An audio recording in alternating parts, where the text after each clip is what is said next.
लालची आदमी एक प्रेरणादायक कहानी। एक नगर में एक लालची आदमी रहता था।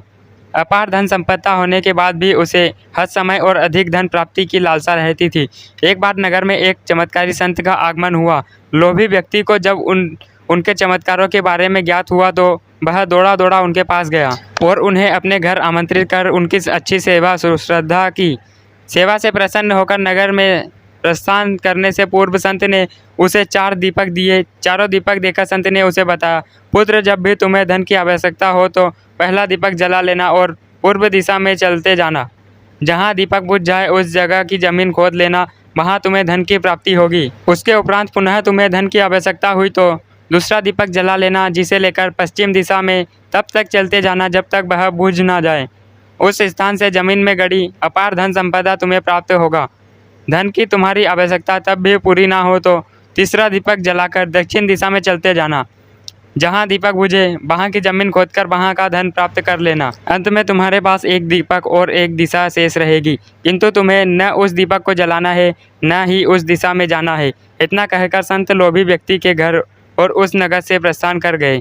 संत के जाते ही लोभी व्यक्ति ने पहला दीपक जला लिया और धन की तलाश में पूर्व दिशा की ओर चल पड़ा। एक जंगल में दीपक बुझ गया। वहाँ की खुदाई करने पर उसे एक कलश प्राप्त हुआ। वह कलश सोने के आभूषणों से भरा हुआ था। लोभी व्यक्ति ने सोचा कि पहले दूसरी दिशाओं का धन प्राप्त कर लेता हूँ, फिर यहाँ का धन ले जाऊँगा। वह कलश वहीं झाड़ियों में छुपाकर उसने दूसरा दीपक जलाया और पश्चिम दिशा की ओर चल पड़ा। एक सुनसान स्थान में दूसरा दीपक बुझ गया। लोभी व्यक्ति ने वहाँ की जमीन खोदी। उसे वहाँ एक संदूक मिला जो कि सोने के सिक्कों से भरा हुआ था।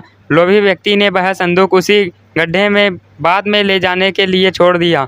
अब उसने तीसरा दीपक जलाया और दक्षिण दिशा की ओर बढ़ गया। वह दीपक एक पेड़ के नीचे बुझा। वहाँ जमीन के नीचे लोभी व्यक्ति को एक बड़ा घड़ा मिला जिसमें हीरे मोती भरे हुए थे। इतना धन प्राप्त कर लोभी व्यक्ति प्रसन्न तो बहुत हुआ, किंतु उसका लोभ और बढ़ गया। वह अंतिम दीपक जलाकर उत्तर दिशा में जाने का विचार करने लगा, जिसके लिए उसे संत ने मना किया था। किंतु लोभ में अंधे हो चुके व्यक्ति ने सोचा कि अवश्य उस स्थान पर इन स्थानों से भी अधिक धन छुपा होगा जो संत स्वयं रखना चाहता होगा। मुझे तत्काल वहां जाकर उससे पहले उस धन को अपने कब्जे में लेना होगा। उसके बाद सारा जीवन में ऐशो आराम से बिताऊंगा। उसने अंतिम दीपक जला लिया और उत्तर दिशा में बढ़ने लगा। चलते चलते वह एक महल के सामने पहुंचा। वहां पहुंचते ही दीपक बुझ गया। दीपक बुझने के बाद वह लोभी व्यक्ति ने महल के द्वार खोल दिया और महल के भीतर प्रवेश कर महल के कक्षों में धन की तलाश करने लगा। एक कक्ष में ही उसे हीरे जवाहरातों का भंडार मिला, जिन्हें देख उसकी आंखें चौंधिया गई। एवं अन्य कक्ष में उसे सोने का भंडार मिला। अपार धन देख उसका लालच और बढ़ने लगा। कुछ आगे जाने पर उसे चक्की चलने की आवाज़ सुनाई पड़ी। वह एक कक्ष से आ रही थी। आश्चर्यचकित होकर उसने उस कक्ष का द्वार खोल दिया। वहाँ उसे एक वृद्ध चक्की पीसता हुआ दिखाई पड़ा। लोभी व्यक्ति ने उससे पूछा, यहाँ कैसे पहुँचे बाबा? क्या थोड़ी देर तुम चक्की चलाओगे? मैं ज़रा सांस ले लूँ, फिर तुम्हें पूरी बात बताता हूँ कि मैं यहाँ कैसे पहुँचा और मुझे यहाँ क्या मिला। वृद्ध व्यक्ति बोला। लोभी व्यक्ति ने सोचा कि वृद्ध व्यक्ति से यह जानकारी प्राप्त हो जाएगी कि इस महल में धन कहाँ कहाँ छुपा है, और उसकी बात मानकर वह चक्की चलाने लगा। इस वृद्ध व्यक्ति उठ खड़ा हुआ और ज़ोर ज़ोर से हंसने लगा। उसे हंसता देख लोभी व्यक्ति ने पूछा, ऐसे क्यों हंस रहे हो? यह कहकर वह चक्की बंद करने लगा। अरे अरे, चक्की बंद मत करना। अब से ये महल तेरा है। इस पर अब से तेरा अधिकार है और साथ ही इस चक्की पर भी। ये चक्की तुम्हें अब हर समय चलाते रहना है, क्योंकि चक्की बंद होते ही ये महल ढह जाएगा और तू इसमें दब कर मर जाएगा। गहरी सांस लेकर वृद्ध व्यक्ति आगे बोला।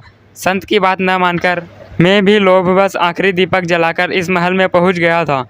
तब से यहाँ चक्की चला रहा हूँ।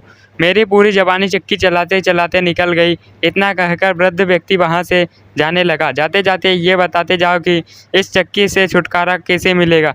लोभी व्यक्ति पीछे से चिल्लाया, जब तक मेरे और तुम्हारे जैसा कोई व्यक्ति लोभ में अंधा होकर यहाँ नहीं आएगा, तुम्हें इस चक्की से छुटकारा नहीं मिलेगा। इतना कहकर वृद्ध व्यक्ति चला गया। लोभी व्यक्ति चक्की पीसता और खुद को कोसता रहा। सीख: लालच बुरी बला है, इसलिए लालच कभी ना करे। कहानी अगर अच्छी लगे तो चैनल को सब्सक्राइब कर ले।